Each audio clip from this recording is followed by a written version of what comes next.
magandang gabi mga kasari, mga kachika. Welcome po sa ating channel dito sa Chika Mom Vlogs. Ang inyong Mom Shitin, ang inyong kachika sa sari-sari store business. So mga kachika, tatakil natin ngayon mga kachika. Gusto ko lang i-share sa inyo yung mga tatlong bagay na ginagawa ko sa aking business. So kung gusto niyo malaman mga kachika yung pampaswerte sa business ko na ginagawa ko mga kachika, is paki-like po sa ating video kung nagustuhan niyo yung video, comment na din, and of course share.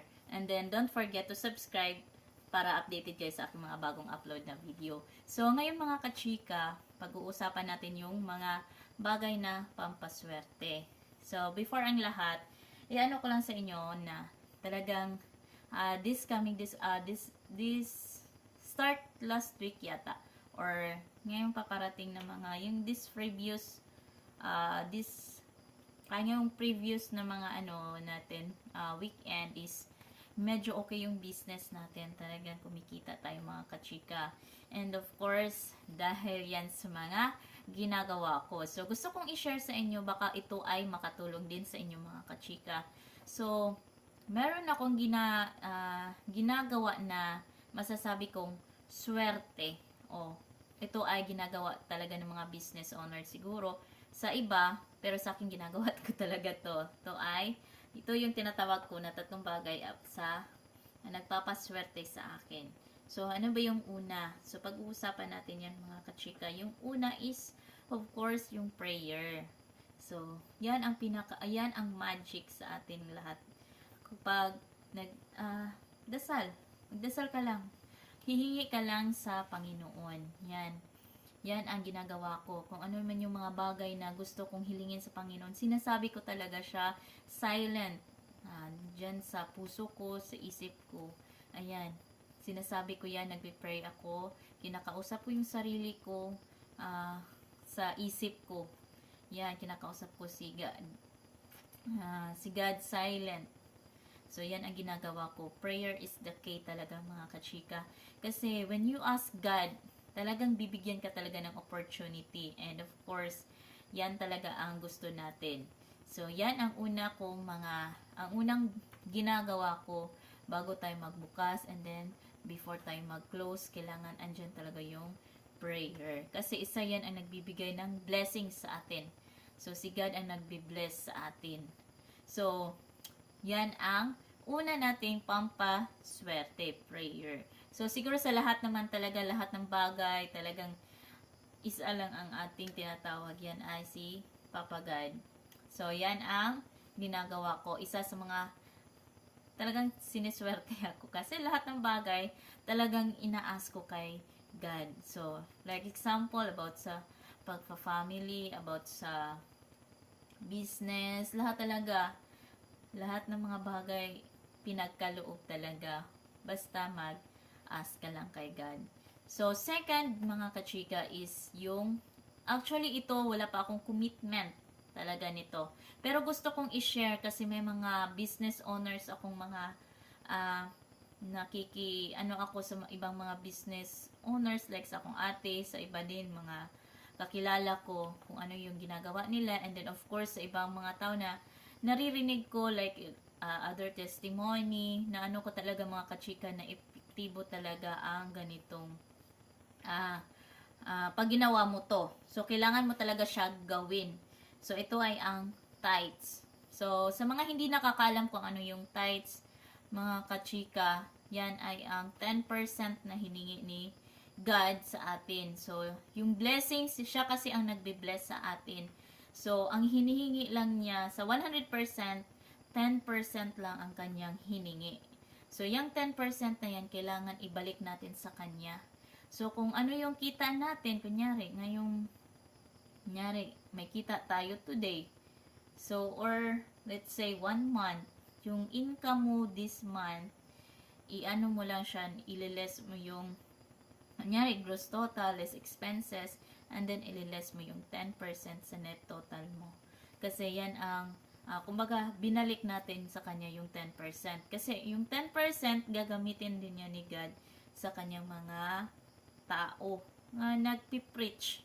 So, yan yung ah, pinaikot ayon yung hiningi lang ni Jesus para mag-continue yung kanyang ah, ang kanyang sa church. O let's say kanya-kanya naman tayong paniniwala, pero makikita mo yung talaga na nandyan yung 10% is nasa Malakay 3:10. Basahin nyo na lang yan kung meron kayong Bible. Sa mga hindi pa nakakaalam, pero sa mga nakakaalam, alam nyo yan na kailangan talaga natin isauli yung 10% na hiningi ni Papa Jesus sa atin. Kasi sa akin, since hindi pa ganun ka-clear yung wala pa talaga akong totally commitment kay Papa Jesus about sa tithes and offering. I'm speaking sa inyong lahat na honestly, gusto ko talagang gawin yan, ang 10%, gagawin ko talaga yan. Pero sa ngayon, hindi pa ako nakapag-commit talaga ng 10%.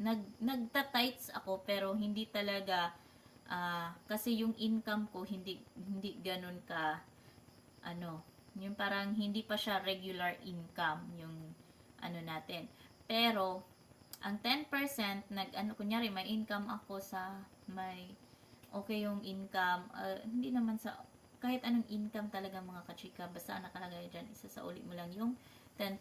Pero sa akin nga case kasi mga kachika is, minsan nakapagbigay ako ng tithes, minsan naman hindi. So, hindi ganun talaga yun ang ang commitment ko. Pero once na mag-commit ka talaga ng ganyan, talagang alam mo talagang hindi mo parang tulad sa ate ko, gawin ko na ng example yun sa kapatid ko. Talaga siya sa tithes. Sa amin dito, siya talaga ang pinaka sa tithes. Binibigay talaga yan. Yung may grocery si Rose Ana Flores. So, talaga siya sa tithes niya.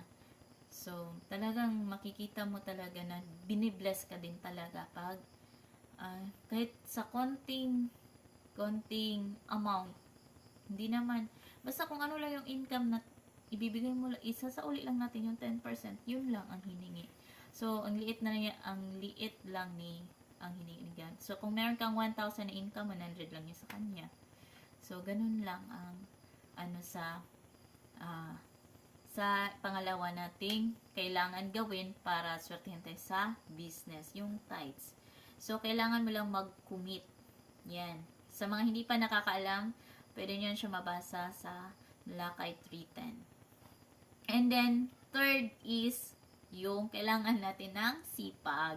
So, hindi pwedeng tamad-tamad tayo mga kachika kasi kung tatama rin tayo, paano tayo bubuhusan ng blessings ni Papa God kung tamad-tamad naman. So, kailangan natin magsipag. Kailangan mag-explore tayo dito sa mundo kung ano yung binibigay ni Jesus, ni God ng opportunity. So, hindi tayo pwede na paupo-upo lang, tapos hihingi ka, tapos nakahilata ka lang dyan. So, hindi pwedeng ganun. Kailangan mong magsipag. Kailangan mong magtrabaho. So, si God magbe-bless na yan sa inyo, sa atin, kung nakikita naman niya tayo na hardworking. So, ang iba naman, napansin ko, sana trabaho ng trabaho, pero ganun pa din. Parang steady lang yung nila.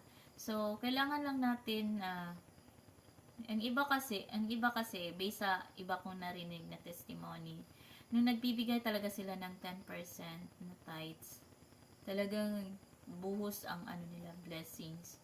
So, kailangan lang natin talaga gawin yung mga bagay na hinihingi. Yung prayer, tithes, and of course, yung sipag. Ang alam ko yan lang, kapag meron kang tatlong bagay na yan, alam ko, lalago ang business natin. Kasi yan lang ang kailangan natin sa buhay. And then, of course, kasi parang useless lang din na araw-araw tayo nagtitinda. Parang ganun lang, parang steady lang din ang Samantalang kung ibibigay natin sa kanya yung 10% na hiningi niya,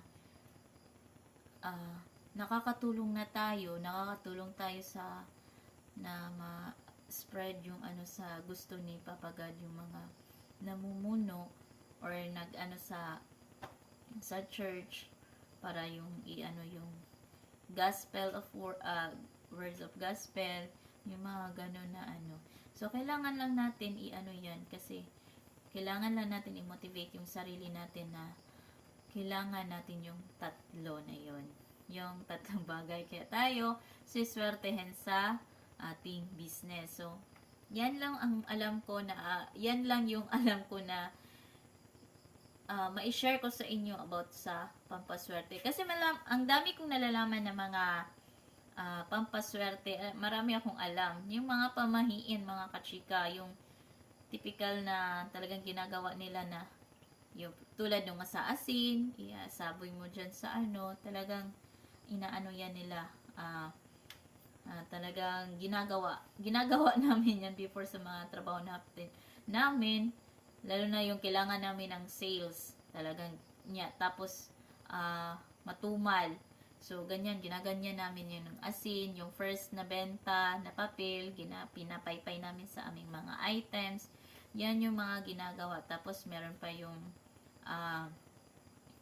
bigas, nilagyan ng coins, nilagyan ng itlog, or yung leaves, yung paminta leaves, yung basil ba yan? Yun, ginagawa niya nila, tapos yung coins. So, ang dami mga kachikang mga pamahiin, pero alam ko na itong mga sinishare ko sa inyo mga kachika, like prayer, tithes, and sipag, yan lang talaga ang kailangan natin. Alam ko yan lang ang kailangan natin para tayo ay umasenso. So, kailangan lang natin talaga ng ganun. Hindi pwede naman na business ka nga, tapos wala ka naman nga, parang steady lang. So, ang gawin mo lang naman, kailangan lang din natin na magsipag, i-explore natin yung mga bagay na alam natin pwede para tayo ay lalago yung business natin. So, I hope na may natutunan kayo mga kachika, and thank you for watching my vlogs. And of course, sa mga pakikinig nyo sa aking mga chika-chika, alam ko may nag-ano sa aking boses, medyo ano yung boses ko, pasensya na, Bisaya. Pero, thank you so much kasi may alam ko, kahit isa, dalawa pa yan, nanonood lang, alam ko, at least may nakinig pa rin sa akin. So, thank you so much. And of course, sana sa mga makadalaw dito sa aking channel, and hindi pa kayo nakapag-subscribe, paki-subscribe para marami pa akong ma-share sa inyo about business. So, thank you so much mga kachika, and of course mga kasari. Hanggang sa muli, thank you so much and good night.